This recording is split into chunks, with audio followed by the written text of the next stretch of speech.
But now we get to the meat of the matter on this ayah. I was going to get to ayah number 6. I'm going to get to ayah number 3. This is all we're going to do today. وَمَا يَنْطِقُ عَنِ الْهَوَىٰ. He says, think of it this way.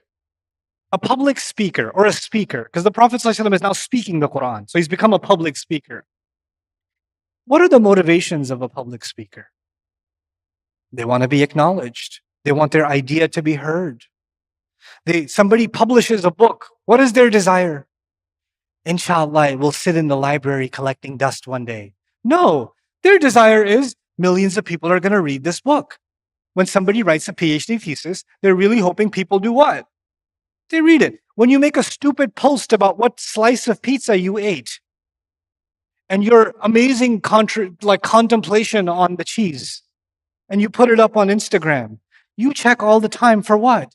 Acknowledgement. Somebody saying, oh my God, that's so deep. I'll never eat pizza the same way again, etc. You're looking for something because a speaker, a presenter, when they present their idea in public, they desire acknowledgement. They desire to be heard. They desire to be understood. Maybe they desire to be praised. Maybe they desire to be, seen, valued. Wow, that was ingenious. Maybe they desire to be put on a social position. I want to learn more from you. Maybe they desire that. But there are desires behind speech. Like if I'm sitting here giving you this lecture and 2 of you are talking, it will annoy me. It'll annoy me because I'm desiring to be heard right now. And you're taking away from that. And it's agitating me because I'm directly impacted by what you're doing. Right? The Prophet ﷺ is being described as something different. When he speaks, he has no desire to be heard, no desire to be acknowledged, no desire to be appreciated, no desire to be followed. He's only doing this because Allah told him to. And none of his personal ambitions or emotions, conscious or subconscious, are part of the equation. This is the most incredible expression of pure, like 1,000,000% pure sincerity, because this is a level of purity. I don't know if it's humanly possible for the rest of us. I don't know if it is. But there's one thing I can tell you when talking about the Quran, because this is tied to the delivery of the Quran. He says, "Ma akunu li an ubaddilahu min tilqa'i nafsi." It's not up to me to change it from myself. The Prophet doesn't decide what words will come out. And by the way, most of the time that words that were coming out were offensive. And when somebody's angry, and then the next ayah is even more offensive, and then they get angrier, and the next ayah is even more offensive, and then on top of that, you should know you're going to be in Jahannam. And congrats to the believers that are getting beat up. Oh my God, this is like, maybe, in my mind it would be, how it would be, maybe I shouldn't say this right now. Maybe I'll recite this surah later when there's nobody listening, or when I'm around a less hostile crowd, then I'll recite this surah. Right now I'm explaining Surah An-Najm to you, but you're all willingly listening. You took time, money, effort away from family to sit here and listen. You think this was the situation of the Prophet ﷺ? There's a bunch of mushrikun, atheists, materialists, anti-Islam, like dictators, narcissists in front of him, and he's reciting the Quran and they're making noise. Does he stop? He say, maybe I should go to a more willing audience? No. Clearly, وَمَا يَنْطِقُ عَنِ الْهَوَىٰ. He's delivering the Quran no matter what the response. He's not concerned with the viewership and the following and the comments. Most of us, when you post anything online, I don't care if you're a public speaker or not, you post something online, what do you check? Comments. In fact, even if you listen to, you put somebody else's khutbah on or lecture on, you're not even listening to the lecture. You're just going through the masha'Allahs and finding somebody who's trolled the speaker. You know what they said? Oh my God. This is what you're doing. We're so obsessed with the commentary. وَمَا يَنْطِقُ عَنِ الْهَوَى means, first of all, he's not dying to express his talents to the world like a philosopher is dying to share his philosophy. A singer is dying to sing his song. A storyteller is dying to tell his story. The Prophet ﷺ is not like, oh my God, the world needs to know what I have inside me. No, no, no. Allah has given him this. It's not a projection of his own ego like it is for every other public speaker. It's not. And then on top of that, you know, a public speaker really listens to feedback, right? This poem was a big hit. This was not a big hit. This speech went really well. That one didn't. Now I'm going to change my style to cater to the audience because I need to nurture my audience. And by the way, now this is a multi-billion-dollar, trillion-dollar industry. How do you nurture an audience? And how do you cater your message to pander to an audience better and better? Isn't that what social media analytics are now? Isn't that what people are doing degrees in now? You know? Marketing degrees and social media analytics degrees and trends, studying trends and behaviors and all of this to what? Get engagement, get a crowd, get an audience. And all of it is just, Allah just pours acid over it, just saying, مَا يَنْطِقُ عَنِ الْهَوَى. He's not concerned with what people want to hear. He's just not concerned with that. He's just Quran. You know, I'll tell you something personal as I conclude this. This is, by the way, I said this to you out loud, but you can take this. This is for you to, you know. When I was developing Quran Week, this program, before this, when I was traveling, I was doing another program called Story Night. And Story Night is my pent-up desire to be a comedian, masked with Dars al-Quran. Like, I enjoy myself in Story Night. I love telling stories. I love, you know, this academic geeky stuff, this is one side of me. There's another side of me that is the opposite of this. It's entirely stupid. And that's the side of me that comes out in Story Night. And it's just 3 hours. It's entertaining. It's kids are there. They're having a lot of fun. Non-Muslims come and enjoy themselves. It's easy. It's no hard work. It's on autopilot. I have to do nothing for it.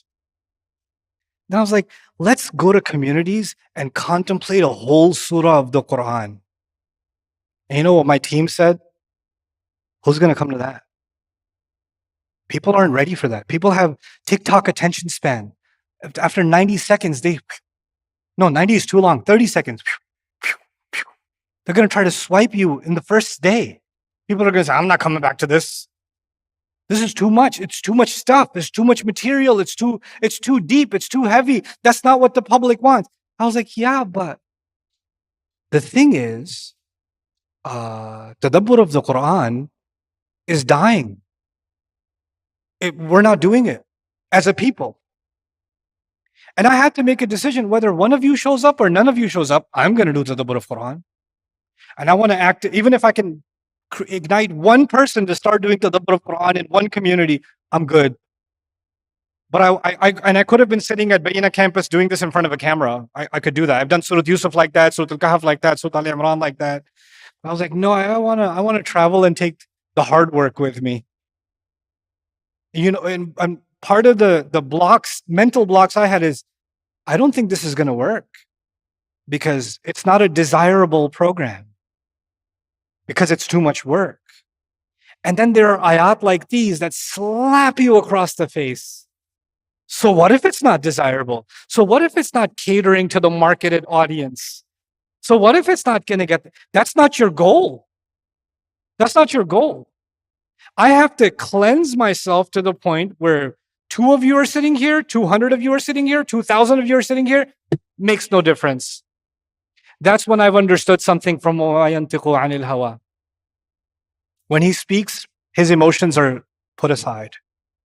The only thing before him is this messenger is committed to delivering revelation. That's it. Whether it reaches somebody's heart or not, he knows that's not up to him. Because what goes in the heart comes from Allah. Otherwise, these are just sound waves. Whether they reach or not, that's not up to us. You get that? It's an incredible, incredible message inside وَمَا يَنْطِقُ عَنِ الْهَوَى. Notice finally that the word hawa, emptiness, falling, is repeated. وَالنَّجْمِ إِذَا هَوَى مَا ضَلَّ صَاحِبُكُمْ وَمَا غَوَى وَمَا يَنطِقُ عَنِ الْهَوَى. The star falls. In the beginning, the star falls, but the Prophet ﷺ doesn't. Stars can fall, but this message doesn't. There's a contrast made between the use of the hawa in the first ayah and the third ayah. I'm really excited about this week. I don't know if I'll be able to finish Surah An-Najm or not. I really don't. If I don't finish it, I'm going to request Epic to take extra days and finish it. And if none of you can make it, I'm okay with that. I'm still coming and finishing it, inshallah. But I think we can do it. I think we can do it. My intention tomorrow, inshallah, is to try to reach ayah number 18. That's the first section. I know that this 3 ayah took this long, so I'm like, oh, he thinks he's going to reach 18. Maybe. Let's have hope. They can start progressing a little faster now that I've laid the groundwork for you. So we're hoping to reach ayah number 18 tomorrow, inshallah. But before I conclude, I want you to know that these booklets that you were given, right? These booklets are going to be about how to contemplate the Quran. And each lens, I'm going to give you from each lens something to take away. And before we start the lens, there's something we call the heart filter. I talked to you about that in the beginning. I'm going to talk to you about that now, so you have that with you. I have to spiritually, emotionally ready myself before I do tadabbur. For tafsir, I have to intellectually prepare myself. For tafsir, remember when I was doing tafsir of a word? There was Arabic sources and quotes from scholars and Sahaba and Tabi'een and things like that, right? That's intellectual work. But tadabbur does not require your brain. Tadabbur requires your what? It's your heart. The prerequisites are in my heart. The first prerequisite is Allah's speech is perfect and my understanding isn't.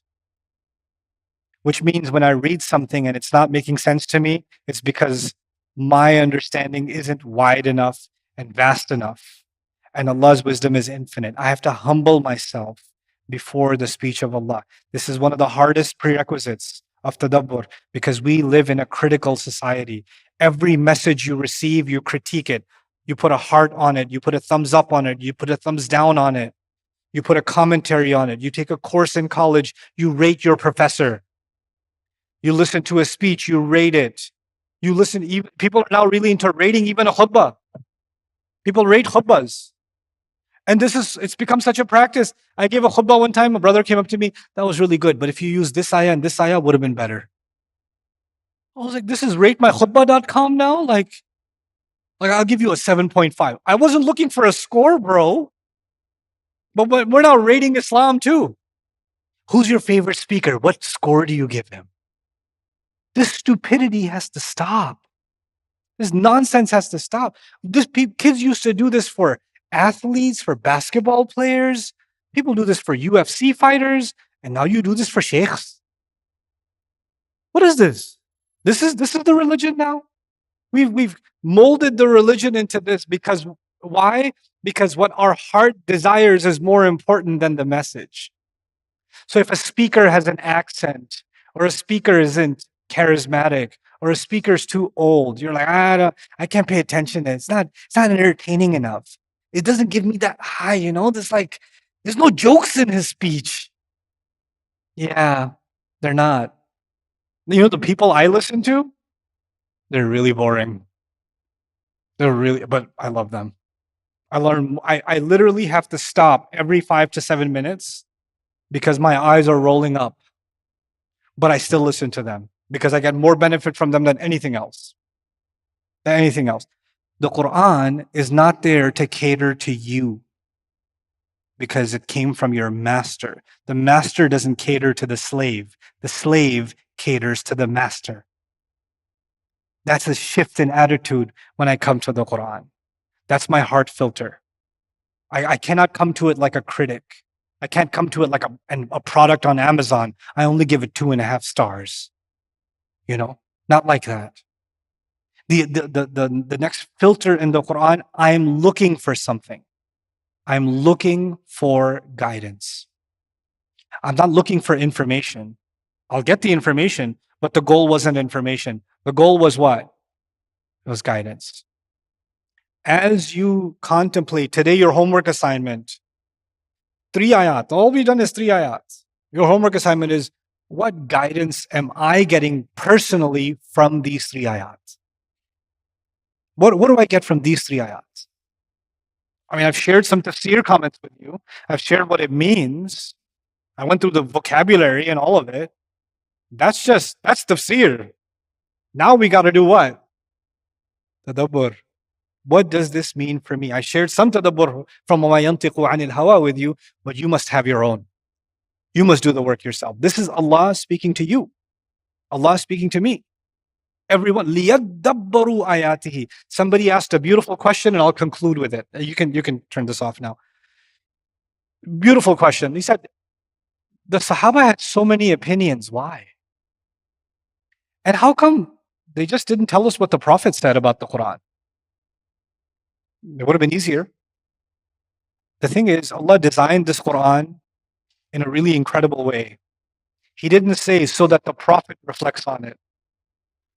He said, لِيَدَّبَّرُوا آيَاتِهِ. So they reflect on it. لَعَلَّكُمْ تَعْقِلُونَ. So you understand. Who was supposed to ask questions about the ayat and ponder about the ayat and wonder about the ayat? Who was supposed to do that? We were. If the Prophet ﷺ, my theory is if the Prophet ﷺ started doing tafsir of the Quran, he'd still be alive. There's too much wisdom there. Allah would keep him alive longer than Nuh alayhi salam, because it wouldn't be done. And even if he did the most brief tafsir of the Quran, he described one ayah with one hadith. If he did that, you know what would happen? Nobody would ever contemplate the Quran again. You know why? Because we'd say, how can I speak after the Prophet has spoken? How can I speak? I can't have any thoughts about this because the thoughts have come from the ultimate authority, the Prophet himself, God's authorized teacher. Allah gave us this Quran and He spread it around the world and He said, this is ayat for people who will contemplate. Imagine the first century, 10 years after the Prophet ﷺ, people have reached Abyssinia, China, India. They're all over the place. Those people, when they're hearing the ayat of the Quran, they're like, do you have a tafsir with this? Can I read? What were they doing? They were hearing the ayat, and what were they doing with the ayat? They were contemplating. And as they were contemplating, they were accepting Islam. And as they were accepting Islam, we became Muslim as a result of that. What we did is we replaced tadabbur with tafsir, and then we said tafsir is only for scholars. It's not for you. Sure, tafsir is for scholars to write, and it's for me to read and then to do tadabbur. But we separated the Muslim population from engaging with the Quran. I come from Pakistan, and in South Asia, one of the most common things you'll hear about the Quran is don't read it directly, don't read a translation, don't think about it, you'll get misguided. And I say, the book that came to guide humanity, and your religious advice is don't think about it because you'll get misguided. Incredible. It's just incredible. The job of those who know is to make it easy for those who don't know. فَلْيُبَلِّغِ الشَّاهِدْ الْغَائِبِ. That's our job. What do we do now? No. We are not going to come to you. You have to come to us. We flipped the script on the delivery of the message. I want every one of you to develop a love of contemplating Quran. And you will see benefits of it in your life that you've never imagined. Never.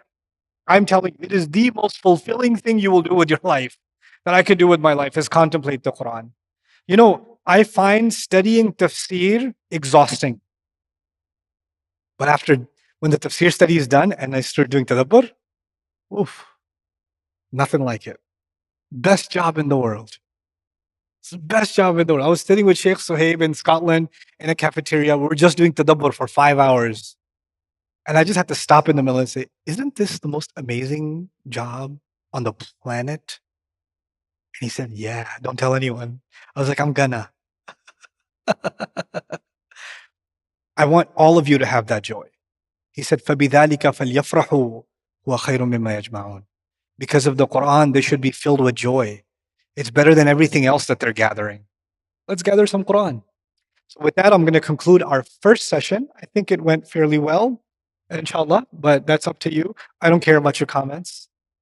But, but do the homework assignment, and I'll see, inshallah, all of you tomorrow.